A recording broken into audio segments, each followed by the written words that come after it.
Hi, welcome back. This is C of our warm up, what to do type exercises. Okay, so we've already learned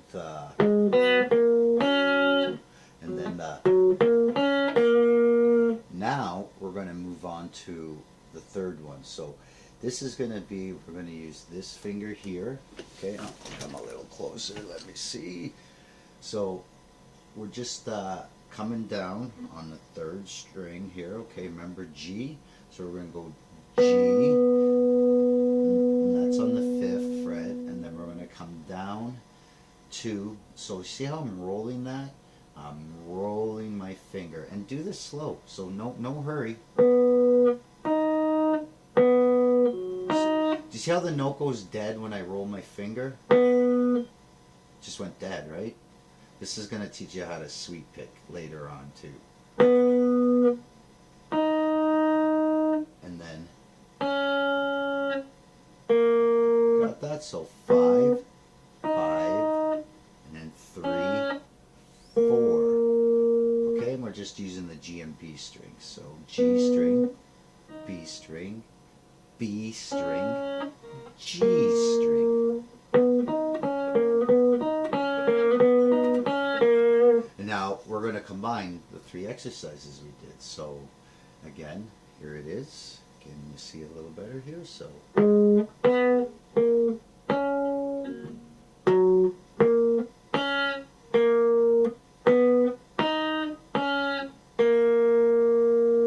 got it? Now I'm going to show you something here that, because you might change this during, say, some little solo you're doing, right? So if you're doing some little solo and you're doing this scale, but then you didn't want to go to that one next, you actually wanted to do this one next. Okay, now this is where fingers are going to be different. But I'm showing, the reason I show you in this order is because you might not be used to the baby finger thing, and it's don't neglect this. Do not ever neglect your baby. I don't care what pros do or what you see guys doing out there. Don't neglect this finger, because you'll be able to do what the pros do and more. The ones that can't use their baby finger, trust me, you'll be able to use these three fingers no problem, man. But this one, you'll be. I should have learned to get better with it. But don't worry, I'm gonna go through. There's too many videos I got to go through to show all these individual details. But I am going to. It's just gonna take time. But I don't want to explain it all in one video. But anyways, let's continue what we're doing before I get off track. So I'm going to show you if you do the switch from that one to here instead. Okay, so it'll be. But what we're going to do is we're going to slide our baby finger here instead of using that one like we did. So it'll be. And remember the roll. And the reason we do this is I'm keeping finger position with the two scales in a sense.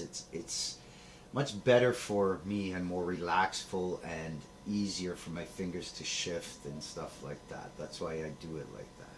Okay?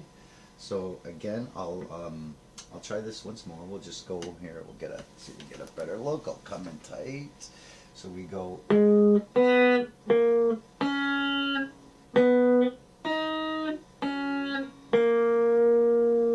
Okay, so, and that's how you do that if you decided to do that and switch to that one instead. But I'll show you once more from the beginning here, okay? So, and then, this one back to the other one, then, so,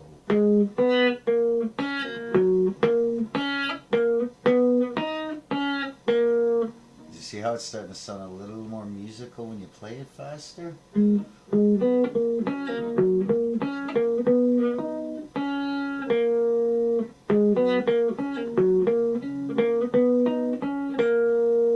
See?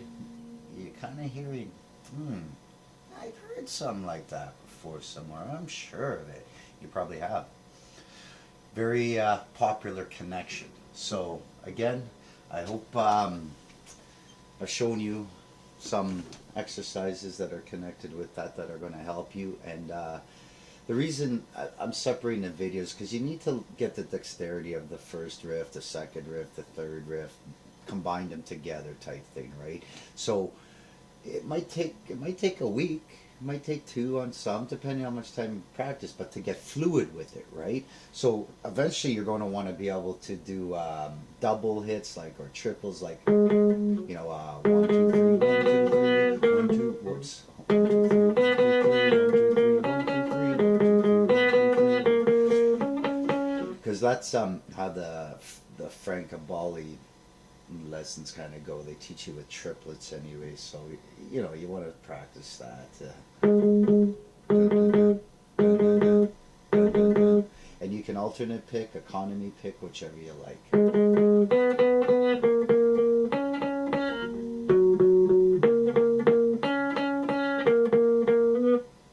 So,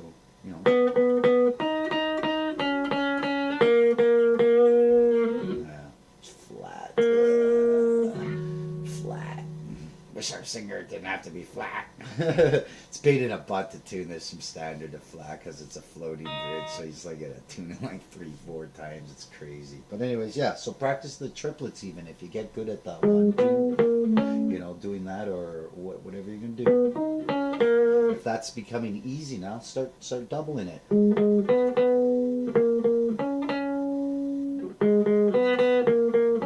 Triple it.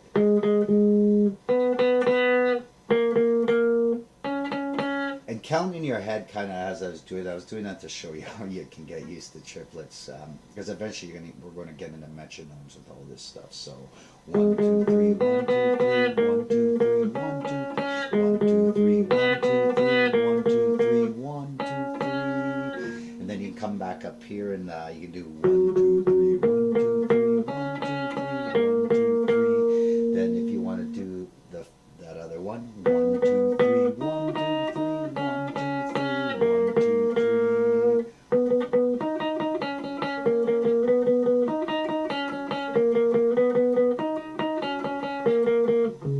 3.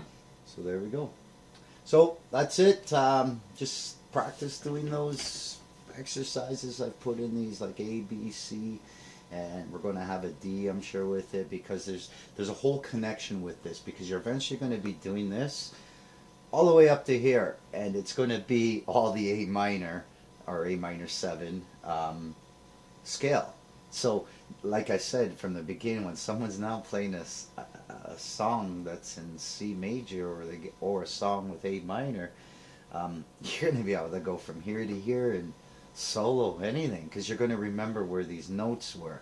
Even if you don't remember what the notes actually are, we'll get into stuff like that later on. Right now, I don't want to overwhelm with things. Okay, so we're going to get into things later on if all doesn't make sense. I have stated this sort of before. Okay, so right now I just want to get you with dexterity and stuff. Okay, so practice doing that, and also if you're having problems with the alternate picking exercise, just take any string muted and just kind of,